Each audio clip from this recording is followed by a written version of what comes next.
নমস্কার বন্ধুরা, আশা করি আপনারা সবাই ভালো আছেন। আবার একটি ভিডিও নিয়ে আপনাদের সঙ্গে উপস্থিত হলাম। আজকের বিষয়বস্তু কন্যা রাশির জন্য খুবই গুরুত্বপূর্ণ, কারণ আজকে যে বিষয় নিয়ে আলোচনা করব তা হলো কন্যা রাশির মে মাস কেমন যাবে, নটা গ্রহের অবস্থান কেমন থাকবে, সেই অনুযায়ী স্বাস্থ্য, শিক্ষা, প্রেম, ভালোবাসা, বিবাহিত জীবন, ভাগ্য, কেরিয়ার, বিজনেস এই সমস্ত বিষয় নিয়ে আমি এই ভিডিওর মাধ্যমে আলোচনা করব। তাই আপনি যদি কন্যা রাশির জাতক বা জাতিকা হন, ভিডিওটি অবশ্যই মনোযোগ সহকারে প্রথম থেকে শেষ অবধি দেখুন। দেখার পর যদি আপনার ভালো লাগে, পারলে চ্যানেলটিকে সাবস্ক্রাইব করে আমাদের সঙ্গে থাকতে পারেন।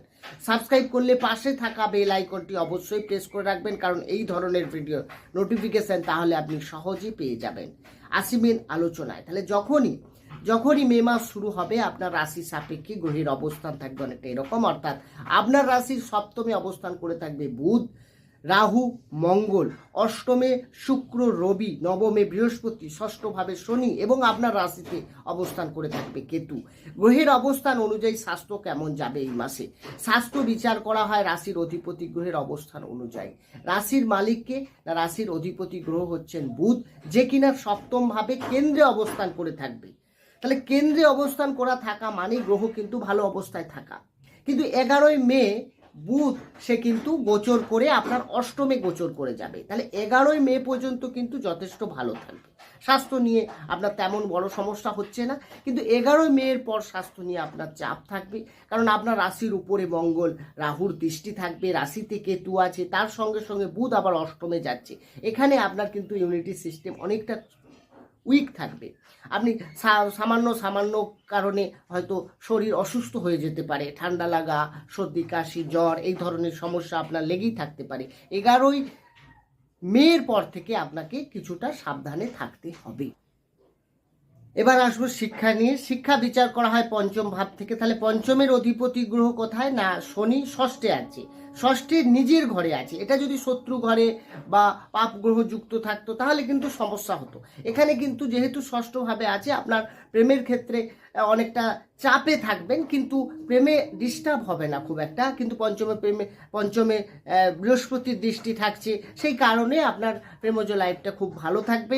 আপনি দুজনের মধ্যে ফিলিং ভালো থাকবে, সম্পর্ক এগোবেন এবং দুজনের মধ্যে কোনো ডিসিশনও আপনি নিতে পারেন এই সময়। এখানে কিন্তু ভালো দেখাচ্ছে গ্রহের অবস্থান। এরপরে যে বিষয়ে আসবো সেটা হচ্ছে আপনার বিবাহিত জীবন। বিবাহিত জীবন বিচার করা হয় সপ্তম ভাব থেকে। সপ্তমের অধিপতি গ্রহকে না সপ্তমের অধিপতি গ্রহ হচ্ছেন বৃহস্পতি, যে কিনা আপনার রাশির নবমে অবস্থান করে থাকে। এখানে কিন্তু খুবই ভালো অবস্থায় রয়েছে।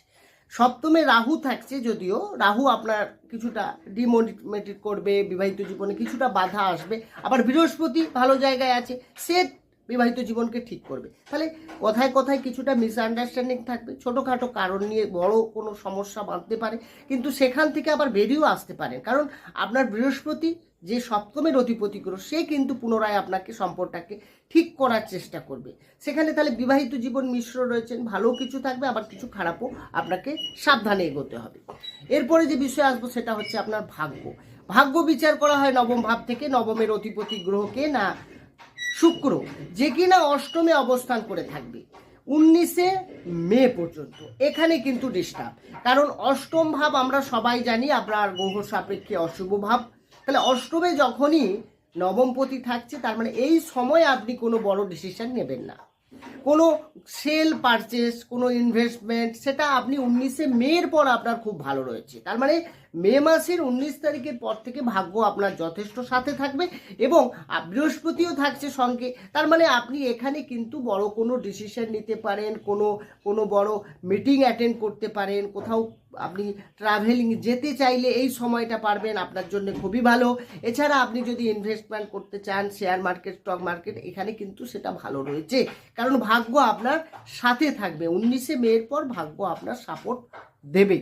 এরপরে যে বিষয়ে আসবো সেটা হচ্ছে আপনার কেরিয়ার বিচার করা হয় দশম ভাব থেকে। দশমের অধিপতি গ্রহ বুধ, কারণ আপনার রাশির অধিপতি গ্রহ বুধ, আবার দশমের অধিপতি গ্রহ বুধ। তাহলে সেই জায়গা থেকে দশমপতি কোথায় আছে না সপ্তমে আছে, তারপর অষ্টমে যাবে। তার মানে 11ই মে পর্যন্ত আবার রাহু যুক্ত আছে। তার মানে কিছুটা ডিস্টার্ব থাকবে, কাজের জায়গায় কিছু আনস্যাটিসফ্যাকশন থাকবে, কারণ আপনার রাশির উপরে রাহুর দৃষ্টি থাকবে পুরো মাস। সেক্ষেত্রে আপনার ক্ষেত্রে কিন্তু কিছুটা ডাউটনেস, আপনি কাজ করেও নাম না পাওয়া, আপনার বস দেখবেন একটা ছোটোখাটো বিষয় নিয়ে আপনার ভুল ধরার চেষ্টা করবে, আপনাকে নেগেটিভ কিছু মাইন্ডেড কিছু কিছু টেনশান আপনার মনের মধ্যে যেন আসতে পারে। মনে হতে পারে যে আমি কাজ করছি, আমি ঠিক ঠিক ঠিক সুখ পাচ্ছি না, কি কনফিডেন্স পাচ্ছি না কাজের জায়গায়, এটা একটা ফিলিং আসতে পারে। কিন্তু তবুও আমি বলবো, কারণ বৃহস্পতি পজিশানগতভাবে 19শে মের পর থেকে শুক্র ভালো পজিশানে যাচ্ছে। এক্ষেত্রে 11ই মের পর যদিও কাজের জায়গায় কিছুটা বাধা থাকলেও সেটা ঠিকঠাক থাকবে, কিন্তু 11ই মের পর কেরিয়ারের ক্ষেত্রে কিছুটা বাধা বেশ ভালোই থাকছে। আপনাকে জবের নতুন কোনো অফার থাকলেও সেটা 11ই মের আগে আপনাকে নিতে হবে ডিসিশন, তা না হলে কিন্তু কিছুটা ডিস্টার্ব হতে পারে। তো কেরিয়ারের ক্ষেত্রে একটু সাবধানতা অবলম্বন এই মাসে করতে হচ্ছে। এরপরে আসবো বিজনেস বিচার করা হয় সপ্তম ভাব থেকে। সপ্তমপতি আগেই বললাম বৃহস্পতি খুব ভালো অবস্থায় রয়েছে, কিন্তু বৃহস্পতি ভালো থাকলে কি হবে, বুধ ডিস্টার্ব হচ্ছে 11ই মের পর থেকে। তো এখানে ব্যবসা আপনাকে একটু ধীর স্থিরভাবে এগোতে হবে, কোনো তাড়াহুড়ো করে কোনো ডিসিশন নেওয়া যাবে না। কোনো ডিসিশন নিতে গেলে আপনাকে ভেবেচিন্তে নিতেই হবে। আর তার জায়গায় আপনাকে কি করতে হবে, কোনো ওই ব্যবসায় কোনো বড় ইনভেস্ট করতে গেলে আপনাকে একটু চিন্তাভাবনা করতে হবে। আর ব্যবসা ওভারঅল যদি দেখা যায় মোটামুটি ঠিকঠাক থাকবে। আপনার যদি রানিং কোনো বিজনেস থাকে, ডেলি ইনকাম থাকে, সেক্ষেত্রে আপনার কিন্তু ঠিকঠাক চলবে। বন্ধুরা, এই আলোচনা কিন্তু রাশিভিত্তিক আলোচনা, জন্মকালীন গ্রহের অবস্থান তো আমার জানা নেই। যদি আপনি পুরো বিস্তারিতভাবে আপনার নিজের সম্পর্কে জানতে চান, অবশ্যই ডেসক্রিপশনে নম্বর রয়েছে, সেখানে গিয়ে যোগাযোগ করতে পারেন। বন্ধুরা, এই ছিল আজকের আলোচনা। কেমন লাগলো আলোচনাটি কমেন্ট বক্সে অবশ্যই জানাবেন। ভালো থাকুন, সুস্থ থাকুন।